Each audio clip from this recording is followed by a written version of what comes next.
Hi, this is Maggie. In this video we're going to talk about adding a scorekeeper to a game. This game is called topdown.py, and it's not too complex, but it has a basic structure that lends itself to levels and scoring. If I run the game, you can see there's a sort of a dungeon theme with gold coins that look like they need to be collected. I've borrowed the student sprite from class dash from the text, and the student can move left, right, up, or down. The student cannot walk into the walls. And the student can make the coins disappear by colliding with them. But there's no indication that the student has gained anything by doing this because there's no scoring. If we go back and look at the code, we can see there's a brick, which is an invisible sprite that we can use to check for collisions with the player-controlled character to prevent the player from walking through walls. There's a gold sprite, and this is the animated gold coins. I found the coin images at opengameart.org, and I couldn't resist animating them because I think the spinning coins are so much fun. Otherwise, they don't do anything, but the player character can collide with them. The background does not scroll, but it is created from a map. So this is one element that lends itself to levels. We could generate a different map for each level. The background reads in the terrain map and then constructs itself from tiles. It also creates the bricks and gold lists. The bricks are taken from a set of tiles created by Ari Feldman as part of SpriteLib GPL, a free library of game art. Student is the student from class dash.py, but I've changed the update method. The original student did some collision detection with the walls, and that's not good enough here because I want to do collision detection with the bricks. So instead of passing in the screen to the update method, I pass in the list of bricks. I have the sprite move, and then while it's colliding with any bricks, I calculate a unit vector for moving backwards, and I back it up.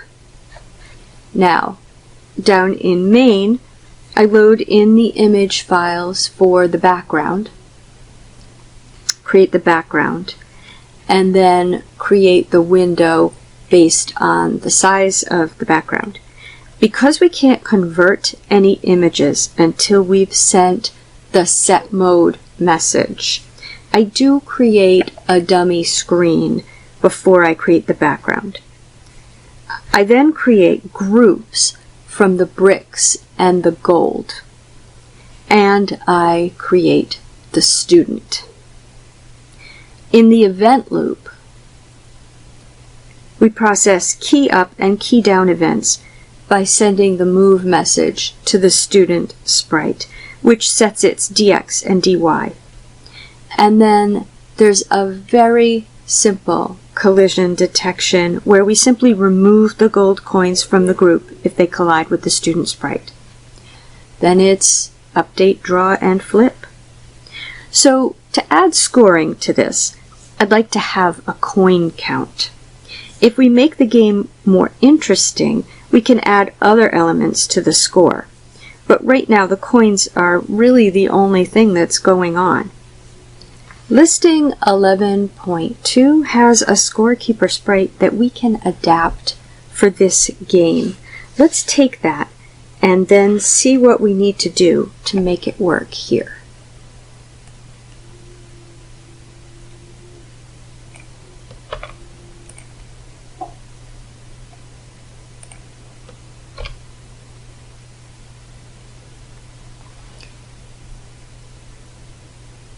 This has an init and an update method, and it has 3 fields: the player, the level, and a font. We don't need a level right now because that's not part of our game, but we could leave it in and add a level stub for later. Let's do that. We can borrow this level stub from listing 11.2 as well.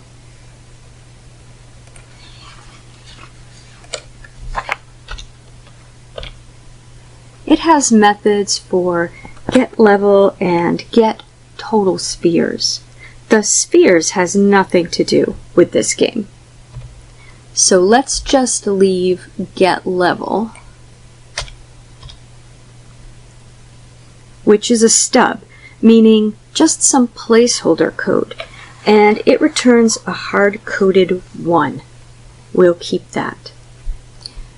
Okay, and player is going to be of type student. That's our student sprite.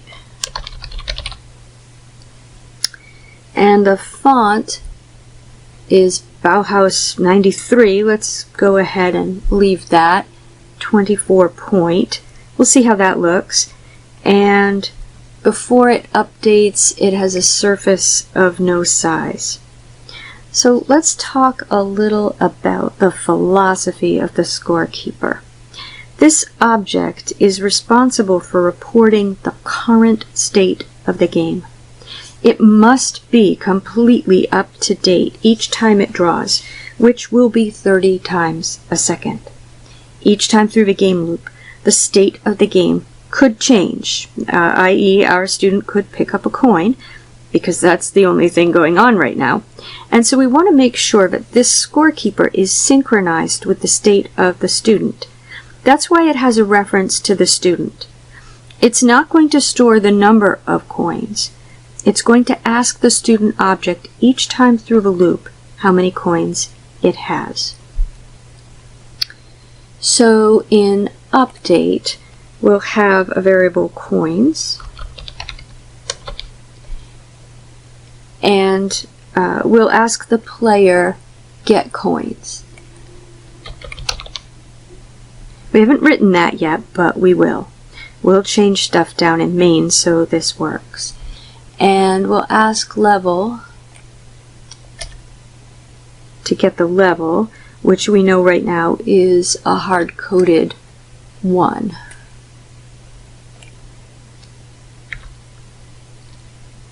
But if we upgrade this game to have levels, then we'll be able to get the actual level from the level object. So then we'll render the level and the coins with some explanatory text.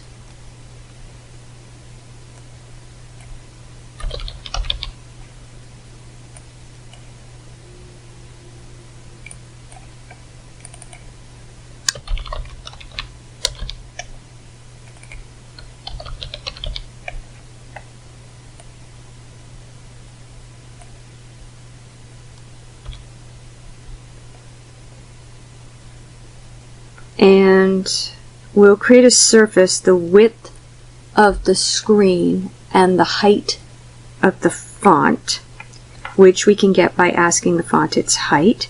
And we'll pick a color for that. Right now I'm going to leave whatever color this is. And we'll blit the level to the left. And we'll blit the coins to the right.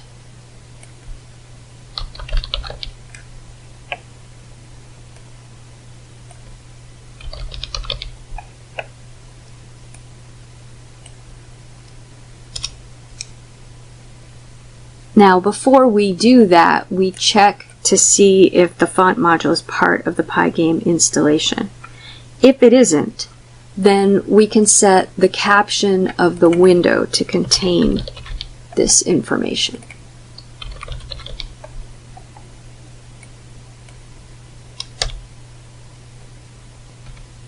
Now we need to change student to keep track of the number of coins. So we'll give it a field, coins, of type integer, and we'll initialize that to 0 in the initializer. And the scorekeeper needs a get coins message, so let's add that.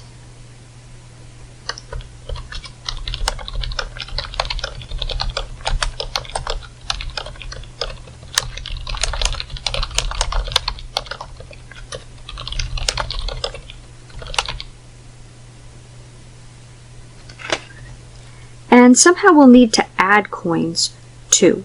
So let's add an add coins method, which will add whatever value is passed into the coin total.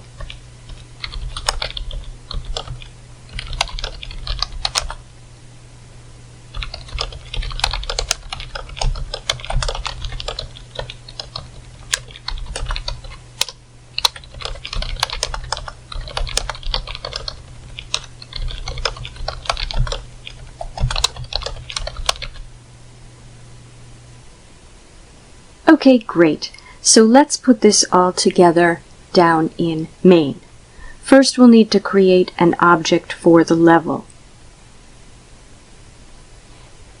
You might have noticed that this looks kind of like a sprite, but we don't put pygame.Sprite in the parentheses after the name.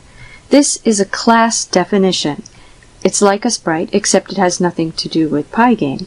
We can make any object we like with whatever data we want it to have and whatever methods we want it to have and use it how we want, and that's what this is. So I'll annotate and initialize a level object called level1.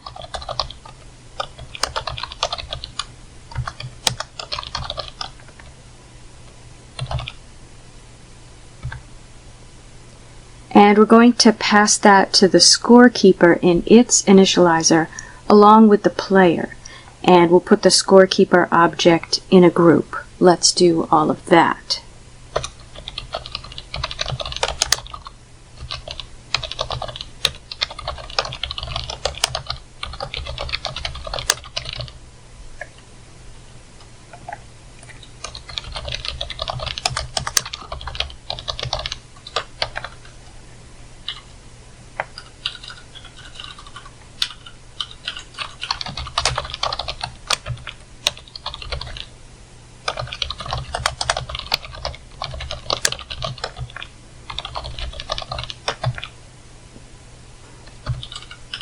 And then we'll tell the scorekeeper group to update and draw.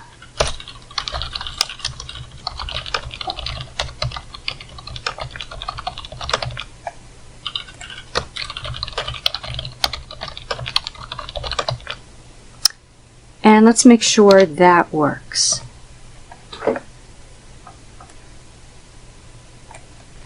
And we get level 1 at the upper left and coins 0 at the upper right. Perfect. Now, even if we collect a coin, it's not going to show up because the student doesn't know it has coins. So let's hook that in, and then it should show us the score. In main, we're checking for collisions and removing the coins from the group so they don't draw. But we don't do anything with the collided coins. What we'll do is get that list. So coins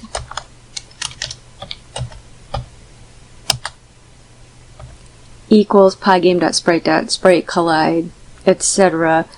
And let me annotate that above that's a list.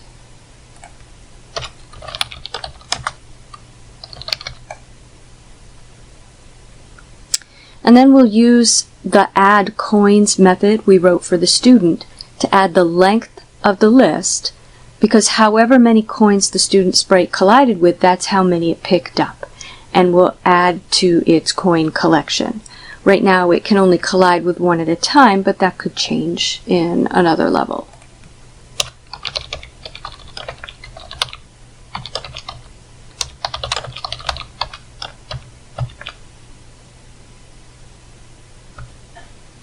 So let's run the game again.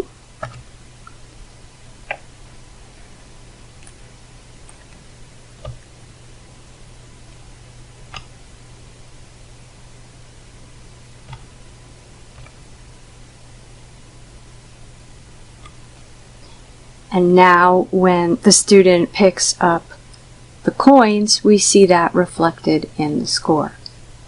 So the Scorekeeper Sprite is basically a sprite that has references to the sprites that hold the scoring information. In this case, the player holds the number of coins it has, and the level holds the current level. The Scorekeeper Sprite gets fresh information from all of these sprites or game pieces in the update method and renders a new surface. In the main function, it's just put in a group so it can update and draw with the other sprites. This pattern will ensure that the displayed score is always up to date.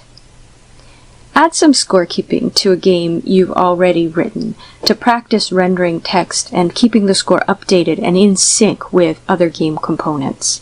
You don't even have to keep a score. You could display the location of a sprite, anything that's changing as the game is played.